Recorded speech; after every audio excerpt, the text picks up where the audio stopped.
एकादशी यानी पापों से मुक्ति, मनोकामना की पूर्ति और मोक्ष की प्राप्ति का व्रत। इस दिन व्रत रखने से भगवान विष्णु की विधि विधान से पूजा करने से पुण्य फलों की प्राप्ति होती है, यानी विश्वास की एकादशी।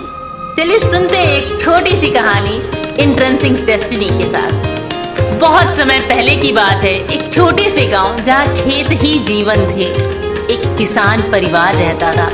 उसके पास भले ही धन दौलत न थी, लेकिन हृदय में एक गहरा विश्वास था। हर वर्ष जब आषाढ़ का महीना आता तो गांव के सभी लोग देवशयनी एकादशी का व्रत रखते थे। और ये व्रत उनके लिए सिर्फ एक उपवास नहीं, बल्कि भगवान विष्णु के प्रति उनके अटूट प्रेम और विश्वास का प्रतीक था। उस वर्ष गर्मी बहुत भीषण थी, आसमान से आग बरस रहा था, धरती प्यासी थी, खेतों में दरारें पड़ चुकी थी और साथ ही उम्मीदें सूखती जा रही थी। गांव के मुखिया ने घोषणा की कि इस बार देवशयनी एकादशी पर विशेष प्रार्थना की जाएगी, ताकि भगवान विष्णु अपनी योग निद्रा में जाने से पहले उन पर अपनी कृपा बरसाएं।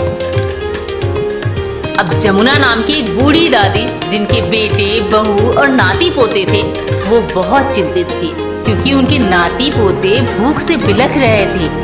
उन्होंने छोटे से घर में रखी आखिरी मुट्ठी भर दाल देखी, जो शायद एक दिन के लिए भी पर्याप्त न था। उनके मन में आया कि इस बार व्रत न रखें और बच्चों को कुछ खिला देते हैं। लेकिन फिर उन्हें याद आया कि उनकी माँ हमेशा कहती थी कि बेटा, जब सब दरवाजे बंद हो जाएं, तब भी ईश्वर का द्वार खुला रहता है, तो कभी विश्वास मत छोड़ना।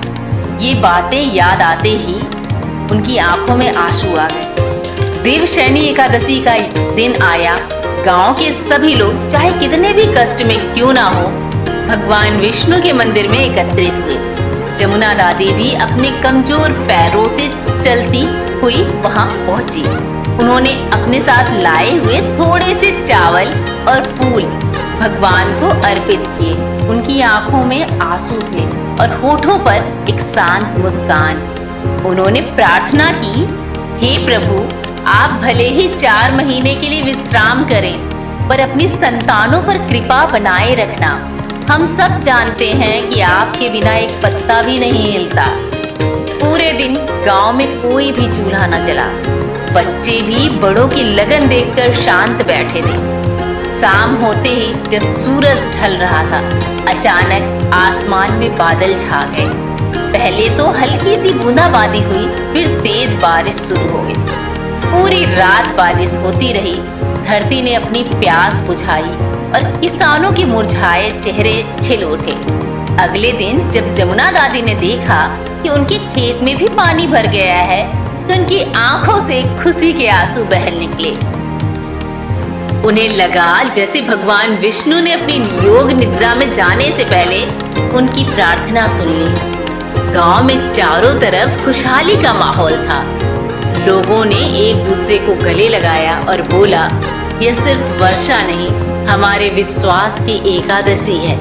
और उस दिन से जमुना दादी और पूरे गांव का ईश्वर पर विश्वास और भी गहरा हो गया। वे समझ गए कि मुश्किलों में भी धैर्य और विश्वास बनाए रखना कितना आवश्यक है। देवशयनी एकादशी उनके लिए सिर्फ एक धार्मिक तिथि नहीं, बल्कि यह याद दिलाने वाली बन गई कि चाहे कितनी भी निराशा हो, विश्वास की एक किरण सदैव रास्ता दिखा सकती है। और इस कहानी से हमें ये सीखने को मिलता है कि कठिनाइयों के समय में भी अपने विश्वास को अटल बनाए रखना चाहिए, क्योंकि ईश्वर हमेशा अपने भक्तों की सुनते हैं और सही समय पर मदद के लिए तैयार रहते हैं। कहानी अच्छी लगी हो तो कृपया हमें सब्सक्राइब करें, देखते रहें एंट्रेंसिंग डेस्टिनी। जय श्री हरि।